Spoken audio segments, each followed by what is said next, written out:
نوری، یه پاس بلند برای کاظمیان که ارتباط قطع شد. باز هم اسدی.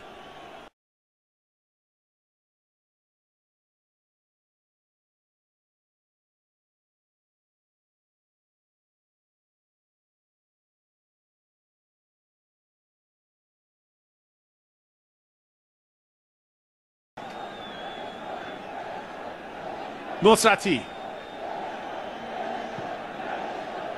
اسدی، باز هم محمد نصرتی توپو نگه میداره با اکرامی از چپ، میخواست حرکتی رو انجام بده. اولیویرا خواست عقب بیاد. احسان هایصفی پشت محوطه جریمه. هایصفی پشتم ضربه‌شو زمینی میزنه و ویلسون توپو به کرنر فرستاد.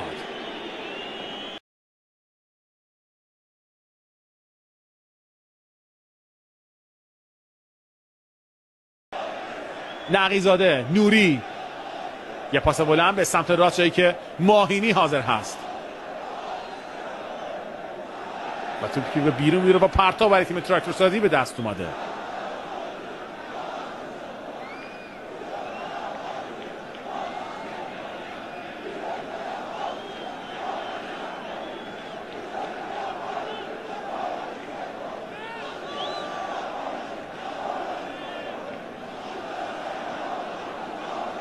اسدی، کیانی، اکرامی، یه پاس خوب لبه خط برای فلاویو لوپز که باهاش حرکت میکنه.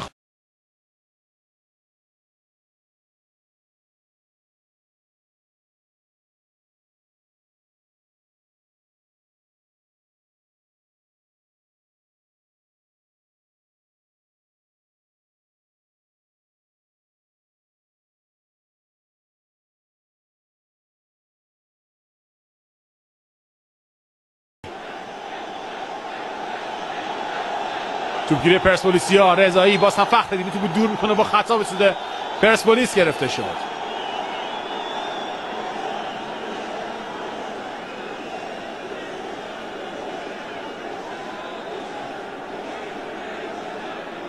خطی بازیکنه تراکتورسازی رو مظفرزاده اعلام کرده. ببینیم که از این موقعیت بازیکن پرسپولیس میتونن استفاده بکنن یا نه. ثابتی همونجا دیدید با مدافع خواهی صحبت میکنه. مهدوی کیا باز هم ضربه خطا را خواهد زد.